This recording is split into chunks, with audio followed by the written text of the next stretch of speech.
So the other day I'm in the kitchen with my mom and we're chatting it up. I'm peeling a mango while I guess you could say she's touching up the kitchen. Just moments before that, I was having trouble locating a paring knife. So I said, what the heck? I'll use one of the steak knives that, you know, comes with one of those universal sets. When I'm going to enjoy a mango, I like the, you know, nice little cube pieces. Then kind of score the flesh while it's still in the skin. Use my fingers to push the inside out. Simply slice off the cubes. I don't know, maybe I'm bitter, but I like my method. So my mom says, so you cut mango? You don't know if you cut mango.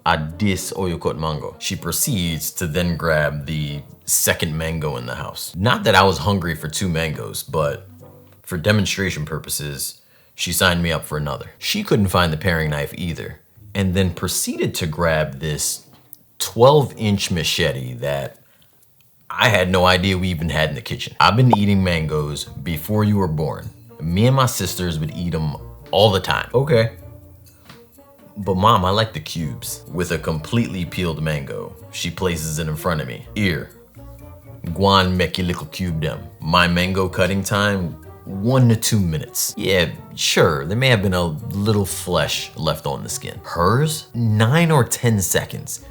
No wasted interior. Her mango looked like it took several years to be crafted by like a mango version of a chocolatier. In all fairness, I didn't know I was in competition or that I was birthed by the mango peeling version of Usain Bolt. Mom, give me another 4 years and I got you in the next mango peeling Olympics.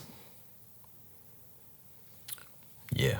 If you weren't looking for a salad that was going to just reinvigorate those taste buds, this here salad is not for you. Honestly, I feel like it's a shame to even call this one a salad because I feel like salads get a bad rap sometimes. This is just like a bowl of a whole glossary of flavors. Let's break it down a bit. Starting with like a maple version of a vinaigrette. Sometimes I swap my sweeteners out, especially when it comes to a really strong one, such as maple because it's dominant, but it's really good. To balance the flavors out though, we use a few tasty acids. Apple cider vinegar, you could swap that out for maybe like a red wine vinegar if you like, but I would really try to keep that balsamic vinegar in there. If I had to swap the maple out, I may go with agave, although the maple flavoring plays really well with the other flavors in the salad, such as those pecans that could be eaten alone, honestly, as like a snack. You want to be mindful with the salt in here though. Salty and sweet are one of those top dynamic pairs. Where you want to be considerate is how much salt you're adding if you're planning to use the plant-based butter. Since vegan butters tend to already have added salt. The candied pecans, the vinaigrette dressing, these are really the only places you want to add any kind of seasoning to anything. And that's because one of the things I love best about having salad with fruit in it is that you really don't have to put too much seasoning in there or even dressing because the fruit itself is a flavor. And what you don't want to lose is how those natural flavors mesh together. Plus we chose in-season guys.